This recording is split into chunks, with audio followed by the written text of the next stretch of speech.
केंद्रीय कृषि एवं किसान कल्याण मंत्री शिवराज सिंह चौहान ब्राजील के दौरे पर हैं। इस दौरान वह वहां के कृषि फार्मों का दौरा कर नई तकनीकों और कृषि पद्धतियों का अध्ययन कर रहे हैं। उन्होंने इस बारे में जानकारी साझा करते हुए गुरुवार को एक्स पर लिखा कि ब्राजील प्रवास के दौरान कई तरह के अनुभवों और तकनीकों से समृद्ध होने का अवसर मिल रहा है। यहाँ आकर मैं खेती देख भी रहा हूँ और कई नई चीजें सीख भी रहा हूँ। आप सबको बहुत बहुत धन्यवाद। बहुत अमूल्य सुझाव आपने दिए हैं और मैंने अपनी टीम के साथ खुद नोट किया है। ये बात सच है कि भारत और ब्राजील में अपार संभावनाएं हैं सहयोग बढ़ाने की। इनमें से हर एक सुझाव पर गंभीरतापूर्वक हम विचार करेंगे। कई पे हम काम कर भी रहे हैं और विचार करके जो जो इम्प्लीमेंट किए जा सकेंगे उनको जरूर इम्प्लीमेंट करेंगे। सुरेश जी को भी मैं धन्यवाद देता हूँ, एम्बेसडर को। उन्होंने बहुत गंभीरता से सारे विषयों पर पहले ही विचार किया है। आगे ये कंटिन्यूटी बनी रहे मेरे दौरे के बाद भी, उसका एक मैकेनिज्म हम बनाएंगे ताकि केवल एक बार बात करके ना रह जाएं, लगातार ये संवाद चलता रहे और कुछ चीजें जो हम तय कर सकते हैं वो तय करते हुए आगे बढ़े। अब मैं तो यहाँ आया हूँ, मैं आपसे भी अपील करता हूँ कि भारत आइए, खुद अपनी आंखों से देखिए। भारत तेजी से बदल भी रहा है और भारत तेजी से बढ़ भी रहा है। आपके लिए अपार संभावनाएं भारत में हैं। एक बार फिर मैं आप सबको धन्यवाद देता हूं। आप सब सुखी हो, निरोग हो, आपका मंगल हो, आपका कल्याण हो। ब्राजील आगे बढ़े, भारत भी आगे बढ़े और दोनों मिलके हम दुनिया की भलाई के लिए काम करें, विश्व को भी आगे बढ़ाएं। और खाद्य सुरक्षा जैसे जो विषय हैं उनको कैसे आने वाली पीढ़ियों के लिए हम सुनिश्चित कर सकते हैं, उस पर भी काम करें। अगली बार फिर मिलेंगे, लेकिन भारत में।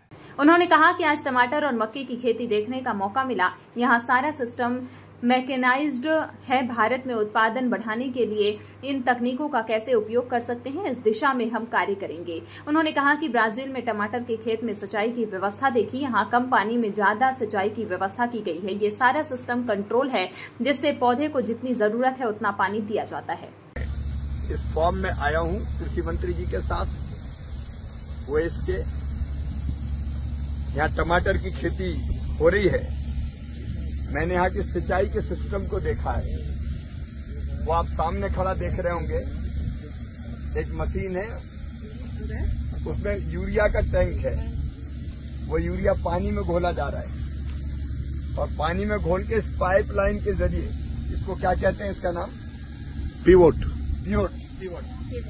इसमें आप देखें कि स्प्रिंकलर लगे हुए हैं और इन स्प्रिंकलर से इस टमाटर में पानी दिया जा रहा है, जिसमें पहले से ही न्यूट्रिएंट मिले हुए हैं। जितनी जरूरत है उतना पानी ही दिया जाता है। पूरा सिस्टम ये मैकेनाइज्ड है। पास में पानी का टैंक बनाया है। उस पानी के टैंक से ये पानी लेके आते हैं वर्षा में, उसमें जल इकट्ठा होता है और उस पानी को यहाँ स्प्रिंकलर जैसी जो रचना ये बनी, इससे देते हैं ताकि कम पानी में ज्यादा सिंचाई हो सके। और पूरा कंट्रोल्ड सिस्टम है।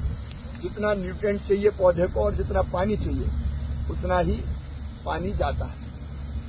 कृषि मंत्री ने कहा कि ब्राजील प्रवास के दौरान मुझे यहाँ के एक प्रमुख सोया तेल क्रशिंग और पैकेजिंग संयंत्र का अवलोकन करने तथा आधुनिक तकनीकों को समझने का अवसर मिला। ब्राजील ने सोयाबीन उत्पादन में उल्लेखनीय उपलब्धियां अर्जित की हैं। यहाँ उच्च स्तर की मशीनीकरण प्रक्रिया और उन्नत अनुसंधान को लेकर अत्यंत प्रसन्नता हुई। इस दौरान उन्होंने ब्राजील के प्रतिनिधि मंडल को भारत में सितंबर 2025 में होने वाले वर्ल्ड फूड इंडिया 2025 में भाग लेने के लिए आमंत्रित किया। ये मक्का हार्वेस्ट करने वाली मशीन है और एक दिन में 15 से लेके 20 हेक्टेयर तक मक्का हार्वेस्ट करती है। मतलब मक्के का जो पौधा होता है उसको निकाल के यहाँ अलग कर देते हैं और जो भुट्टा होता है, भुट्टा यहाँ से बीच में से जाता है और सीधे टैंक में पहुंच जाता है। तो हाथ से भुट्टे को तोड़ना नहीं पड़ता, मशीन से ही हार्वेस्ट करते हैं। समय भी बचता है और श्रम भी बचता है।